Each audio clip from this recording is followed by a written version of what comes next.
भारत में डेमोक्रेसी का मतलब अक्सर हम बस लोकसभा या विधानसभा के चुनाव समझ लेते हैं। वोट दिया, सरकार बन गई और हमारा काम खत्म। लेकिन असली लोकतंत्र तो वहां काम करता है जहां हम रहते हैं।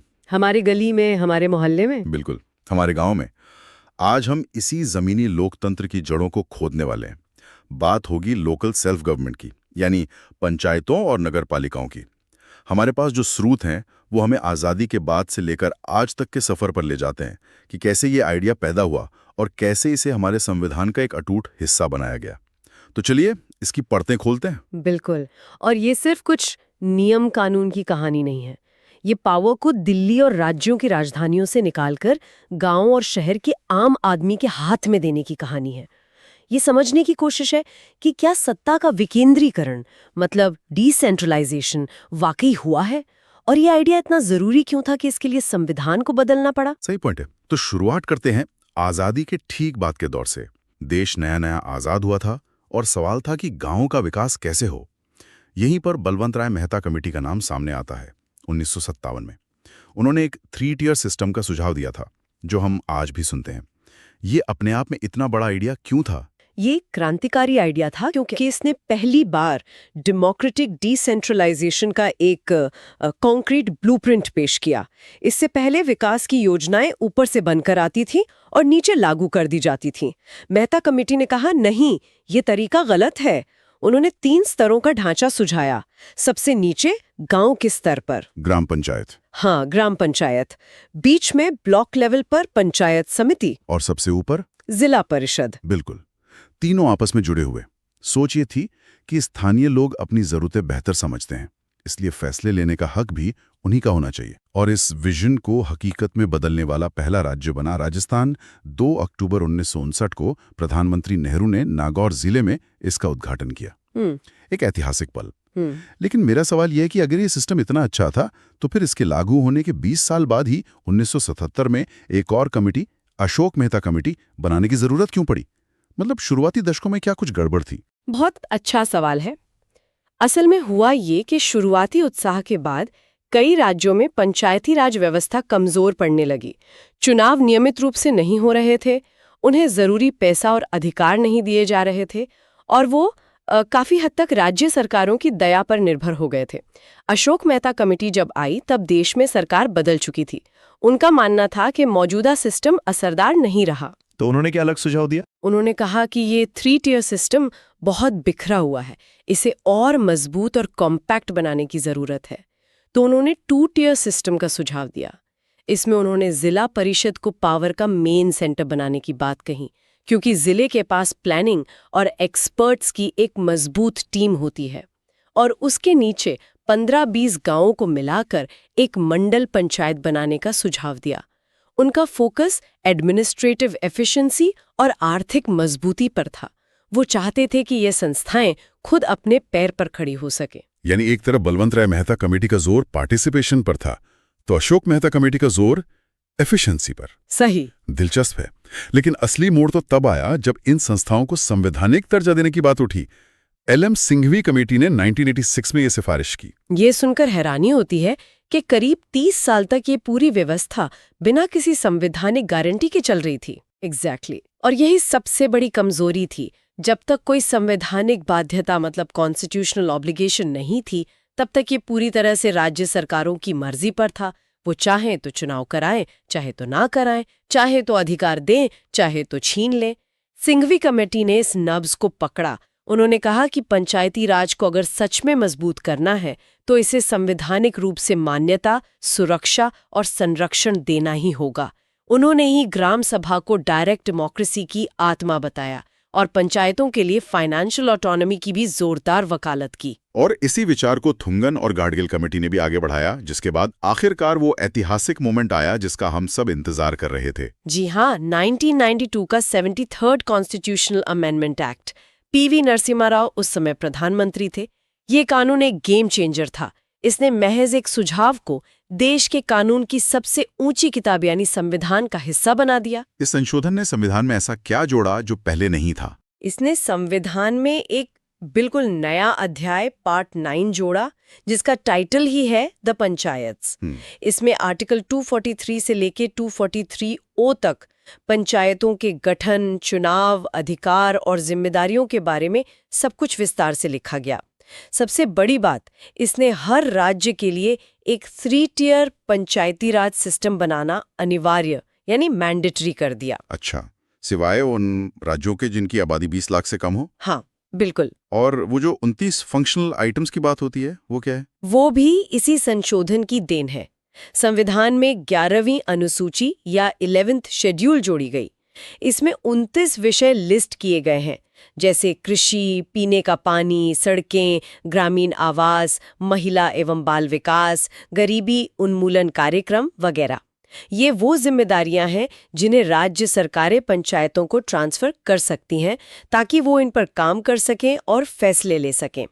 ये कानून 24 अप्रैल 1993 को लागू हुआ और इसीलिए इस दिन को हम राष्ट्रीय पंचायती राज दिवस के रूप में मनाते हैं। इस पूरी व्यवस्था की नींव में एक शब्द बार बार आता है, ग्राम सभा। इसे प्रत्यक्ष लोकतंत्र या डायरेक्ट डेमोक्रेसी का प्रतीक भी कहा जाता है। सुनने में ये बहुत शक्तिशाली लगता है। असल में इसके अधिकार क्या हैं और ये काम कैसे करती है? ग्राम सभा पंचायती राज व्यवस्था की आत्मा है। इसका मतलब कोई चुनी हुई बॉडी नहीं है, बल्कि गांव की वोटर लिस्ट में शामिल हर वयस्क नागरिक इसका सदस्य है। ये एक तरह से गांव की संसद है। कानून के मुताबिक ग्राम पंचायत को अपने बजट, अपनी योजनाओं और अपने खर्च का हिसाब किताब ग्राम सभा के सामने रखना होता है। लाभार्थियों का चयन भी ग्राम सभा ही करती है। ये वो जगह है जहां गांव का कोई भी व्यक्ति सीधे सरपंच से सवाल पूछ सकता है। ये लोकतंत्र का सबसे शुद्ध और जमीनी रूप है। सुनने में तो ये व्यवस्था बिल्कुल परफेक्ट लगती है, लेकिन अब जरा इसके प्रैक्टिकल साइड पर आते हैं, उन अनुच्छेदों पर जो इसे जमीन पर चलाते हैं। आर्टिकल 243D में आरक्षण की बात कही गई है। ये एक बहुत बड़ा कदम था, खासकर महिलाओं के लिए। पद समेत। और जो सबसे क्रांतिकारी प्रावधान था वो था महिलाओं के लिए आरक्षण। इसने तय किया कि पंचायतों में कुल सीटों में से कम 1/3 यानी 1/3 सीटें महिलाओं के लिए आरक्षित होंगी। आज कई राज्यों ने इसे बढ़ाकर 50% तक कर दिया है। कागज पर तो महिलाओं के लिए ये आरक्षण एक बहुत बड़ा कदम लगता है, लेकिन क्या जमीनी हकीकत भी यही है? अक्सर हम सरपंच पति या प्रधान पति जैसी बातें सुनते हैं, जहां महिला प्रतिनिधि सिर्फ नाम के लिए होती हैं और असल में फैसले उनके घर के पुरुष लेते हैं। क्या ये इस कानून की एक बड़ी चुनौती नहीं है? आपने एक बहुत ही महत्वपूर्ण और व्यावहारिक मुद्दा उठाया है। सरपंच पति की कल्चर एक कड़वी सच्चाई है और ये इस कानून की भावना के खिलाफ है। शुरुआती सालों में ये बहुत ज्यादा देखने को मिला, लेकिन अब इतने सालों के बाद एक साइलेंट रेवोल्यूशन भी हो रहा है। लाखों महिलाएं पहली बार घर से बाहर निकलकर राजनीतिक और प्रशासनिक भूमिकाएं निभा रही हैं। वो सीख रही हैं, आत्मविश्वास हासिल कर रही हैं और धीरे धीरे ही सही अपनी आवाज बुलंद कर रही हैं। तो चुनौतियां हैं, लेकिन ये आरक्षण एक ऐसा दरवाजा है जिसने लाखों महिलाओं के लिए पब्लिक लाइफ में आने का रास्ता खोला है, जो शायद कभी नहीं खुलता। ये एक उम्मीद की किरण है। अब बात करते हैं कार्यकाल की। आर्टिकल 243E कहता है कि पंचायतों का कार्यकाल 5 साल का होगा। लेकिन क्या होगा अगर राज्य सरकार उसे 5 साल से पहले ही भंग कर दे? पहले तो यही सबसे बड़ी समस्या थी। अब ऐसा नहीं हो सकता। संविधान ने इसका भी पुख्ता इंतजाम किया है। अगर किसी पंचायत को समय से पहले भंग यानी डिसॉल्व कर दिया जाता है तो 6 महीने के भीतर चुनाव कराना अनिवार्य है। अच्छा, और यहाँ एक और दिलचस्प बात है। जो नई पंचायत चुनकर आएगी वो पूरे 5 साल के लिए काम नहीं करेगी, बिल्कुल, बल्कि सिर्फ उस बची हुई अवधि के लिए काम करेगी। बिल्कुल। इससे ये सुनिश्चित होता है कि पूरे राज्य में पंचायतों के चुनाव का साइकिल बना रहे। और इन चुनावों को निष्पक्ष तरीके से कराने की जिम्मेदारी किसकी है? क्या ये इलेक्शन कमीशन ऑफ इंडिया कराता है? नहीं, इसके लिए आर्टिकल 243K के तहत हर राज्य में एक स्वतंत्र राज्य चुनाव आयोग यानी स्टेट इलेक्शन कमीशन के गठन का प्रावधान है। इसकी जिम्मेदारी सिर्फ पंचायत और नगरपालिका के चुनाव कराना है। स्टेट इलेक्शन कमिश्नर की नियुक्ति राज्यपाल करते हैं, लेकिन उन्हें हटाने की प्रक्रिया इतनी सख्त है जैसी किसी हाई कोर्ट के जज को हटाने की होती है। ओके। ऐसा इसलिए किया गया ताकि वो बिना किसी राजनीतिक दबाव के स्वतंत्र और निष्पक्ष रूप से काम कर सकें। इस कानून के बारे में एक और बात ध्यान खींचती है। आर्टिकल 243M कहता है कि ये कानून कुछ क्षेत्रों पर जैसे नागालैंड, मेघालय, मिजोरम और मणिपुर के आदिवासी पहाड़ी इलाकों पर लागू नहीं होता। ऐसा क्यों है? क्या उन्हें इस व्यवस्था से बाहर रखा गया है? ये बाहर रखना नहीं, बल्कि सम्मान करना है। इन क्षेत्रों में स्वशासन की अपनी पारंपरिक व्यवस्थाएं, जैसे डिस्ट्रिक्ट काउंसिल्स वगैरह, पहले से मौजूद हैं। संविधान निर्माता उनकी यूनिक कल्चरल आइडेंटिटी और पारंपरिक शासन व्यवस्था को संरक्षित रखना चाहते थे, इसीलिए उन्हें इस कानून से छूट दी गई। अच्छा। हालांकि जो अन्य आदिवासी और अनुसूचित क्षेत्र हैं, उनके लिए 1996 में एक विशेष कानून PSA एक्ट लाया गया। PSA एक्ट यानी the panchayats extension to the scheduled areas act. इसका क्या मकसद था? इसका मकसद था कि 75वें संशोधन के प्रावधानों को इन क्षेत्रों की पारंपरिक जरूरतों के हिसाब से लागू किया जाए। पेसा कानून वहां की ग्राम सभा को असाधारण रूप से शक्तिशाली बनाता है। वहां जमीन अधिग्रहण से पहले या छोटे-मोटे खनिजों पर अधिकार के मामले में ग्राम सभा की सहमति अनिवार्य है। पेसा का मूल मंत्र है कि वहां की जल, जंगल और जमीन पर पहला हक वहां के स्थानीय आदिवासी समुदाय का है। तो ये पूरी कहानी सिर्फ गांव तक सीमित नहीं थी। उसी दौर में भारत के तेजी से बढ़ते शहरों के लिए भी समानांतर क्रांति चल रही थी। सही कहा। 73वें संशोधन के साथ ही 74वां संशोधन भी आया। दोनों का मकसद एक ही था, लोकतंत्र को जमीनी स्तर पर लाना, चाहे वो गांव हो या शहर हो। तो शहरों की कहानी कहां से शुरू होती है? शहरों में स्थानीय सरकार का इतिहास तो पंचायतों से भी कहीं ज्यादा पुराना है। हमारे स्रोतों के मुताबिक भारत का पहला नगर निगम 1687-88 में मद्रास में स्थापित हुआ था। अरे वाह, मतलब 300 साल से भी पहले? हाँ, बाद में बॉम्बे और कलकत्ता में भी नगर निगम बने, लेकिन इस दिशा में सबसे बड़ा कदम लॉर्ड रिपन ने 1882 में उठाया। उनके प्रस्ताव को भारत में स्थानीय स्वशासन का मैग्ना कार्टा कहा जाता है और उन्हें भारत में स्थानीय स्वशासन का जनक भी। लेकिन फिर भी इसे संवैधानिक दर्जा देने के लिए 1992 तक का इंतजार करना पड़ा। 74वें संशोधन ने शहरी भारत के लिए क्या बदलाव किए?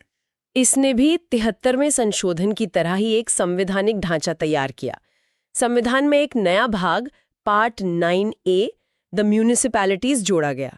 साथ ही 12वीं अनुसूची यानी 12th शेड्यूल शामिल की गई, जिसमें शहरी निकायों के लिए 18 जिम्मेदारियां या फंक्शनल आइटम्स दिए गए हैं।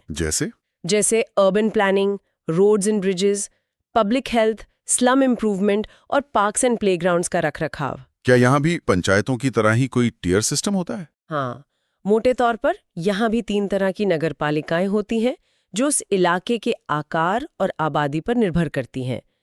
पहली है नगर पंचायत।